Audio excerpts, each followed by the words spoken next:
wabarakatuh. Perkenalkan, nama saya Febrina Arisanti dari kelas Farmasi B dengan NIM 221010220046. Video ini dibuat untuk memenuhi tugas mata kuliah biologi sel molekuler. Di sini saya akan menjelaskan tentang sintesis protein, replikasi, translasi, dan transkripsi. Dalam biologi molekuler, sintesis protein atau biosintesis protein adalah proses pembentukan partikel protein yang di dalamnya melibatkan sintesis RNA yang dipengaruhi oleh DNA. Dalam proses sintesis protein, molekul DNA adalah sumber pemadian asam nukleat untuk menjadi asam amino yang menyusun protein, tetapi tidak terlibat langsung dalam prosesnya. Molekul DNA pada satu sel ditranskripsi menjadi molekul RNA. Molekul RNA inilah yang ditransaksi menjadi asam amino sebagai penyusun protein. Dengan demikian, molekul RNA yang terlibat secara langsung dalam proses sintesis protein. Hubungan antara molekul DNA, RNA, dan asam amino dalam proses pembentukan protein dikenal dengan istilah dogma sentral biologi molekuler, yang dijabarkan menjadi rangkaian proses DNA membuat RNA, lalu RNA membuat protein. Protein merupakan rantai panjang asam amino yang disintesis berdasarkan kode yang dibawa oleh informasi genetik berupa DNA. DNA adalah sekumpulan materi genetik yang satuan molekulnya disebut nukleotida.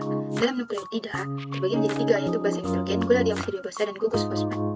Basa nitrogen terbagi menjadi dua, basa purin dan basa pirimidin. Dalam basa purin terdiri dari adenin dan guanin, dan basa pirimidin terdiri dari dua juga, yaitu sitosin dan timin. Kemudian protein dapat terbentuk dalam tubuh manusia melalui proses sintesis protein. Proses pembentukan protein melibatkan DNA dan RNA. Baik, selanjutnya saya akan menjelaskan tentang replikasi DNA. Replikasi DNA adalah proses pengandaan rantai ganda DNA pada sel. Replikasi DNA terjadi sebelum penggunaan sel. Prokariota terus-menerus melakukan replikasi DNA. Pada eukaryota, waktu terjadinya replikasi DNA telah diatur, yaitu pada fase asiklosel sebelum mitosis atau misi 1. Pengandaan tersebut memanfaatkan enzim DNA polimerase yang membantu pembentukan ikatan antara nukleotida dan nukleotida menyusun polimer DNA.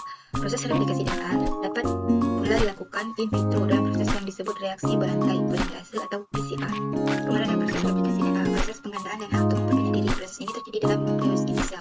Kemudian ada enzim yang terlibat dalam proses replikasi DNA. Yang pertama adalah enzim helikase yang berfungsi untuk membuka heliks ganda DNA dengan memutuskan ikatan hidrogen. Kemudian ada enzim DNA primase yang menggabungkan nukleotida RNA agar membentuk primer.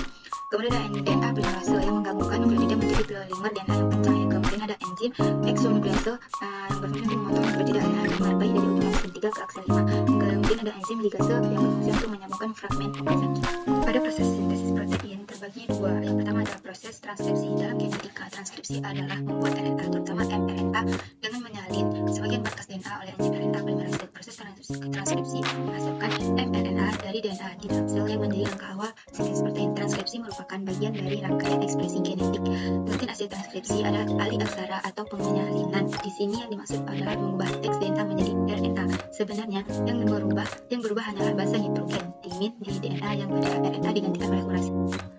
Kenapa hasil diganti? Karena DNA itu letaknya di nukleus, sedangkan proses pembentukan protein itu berlangsung di ribosom yang terletak di sitoplasma. Jadi jalannya itu jauh sehingga DNA itu tidak dapat bergerak sendiri menuju ke ribosom sehingga membutuhkan fasilisator, yaitu RNA. RNA ini dapat dikatakan kembarannya si DNA karena ribosom hanya mengerti bahasanya si RNA, yang mana RNA ini bahasa nitrogennya terdiri dari adenin, guanin, sitosin, dan urasil. Dalam proses ini terdapat promotor dan terminator. Pada proses transkripsi ini terdapat tiga tahapan, yaitu inisiasi, elongasi, dan terminasi.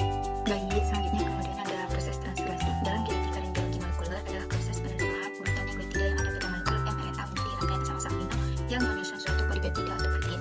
Transkripsi dan translasi merupakan dua proses utama yang menghubungkan gen ke protein. Translasi hanya terjadi pada molekul mRNA, sedangkan rRNA dan tRNA tidak ditranslasi. Molekul mRNA yang merupakan salinan urutan DNA menyusun suatu gen dalam bentuk rangka baca terbuka. mRNA membawa informasi urutan asam amino. Translasi menjadi tiga tahap, sama seperti yang ada di transkripsi, yaitu inisiasi, elongasi, dan terminasi. Semua tahap ini merupakan faktor-faktor protein yang membantu mRNA, RNA, dan ribosom dalam proses translasi. Inisiasi dan elongasi rantai polipeptida juga membutuhkan sejumlah energi.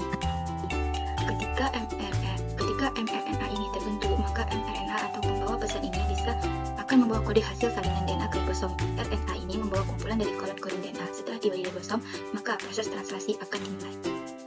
Proses translasi ini tadi juga kan ada tiga tahap. Tahap pertama itu inisiasi. Di sini ada codon star, yaitu UAG. Kemudian yang kedua ada elongasi. Kode yang dibawa oleh mRNA ini akan direnamakan menjadi asam amino, kemudian diikat oleh tRNA akan menjadi ikatan polipeptida. Dan yang ketiga ada terminasi. Di sini terjadi bila salah satu codon stop bertemu dengan ribosom. Apa sih yaitu codon stop? Yaitu dia ada UAA, UAG, dan UGA. Jadi sintesis protein ini merupakan proses pembentukan protein dari DNA oleh mRNA yang tahapannya terdiri dari transkripsi, translasi, kemudian menjadi protein atau polipeptida atau asam amino. Baik, mungkin hanya ini yang dapat saya jelaskan. Lebih kurang saya mohon maaf.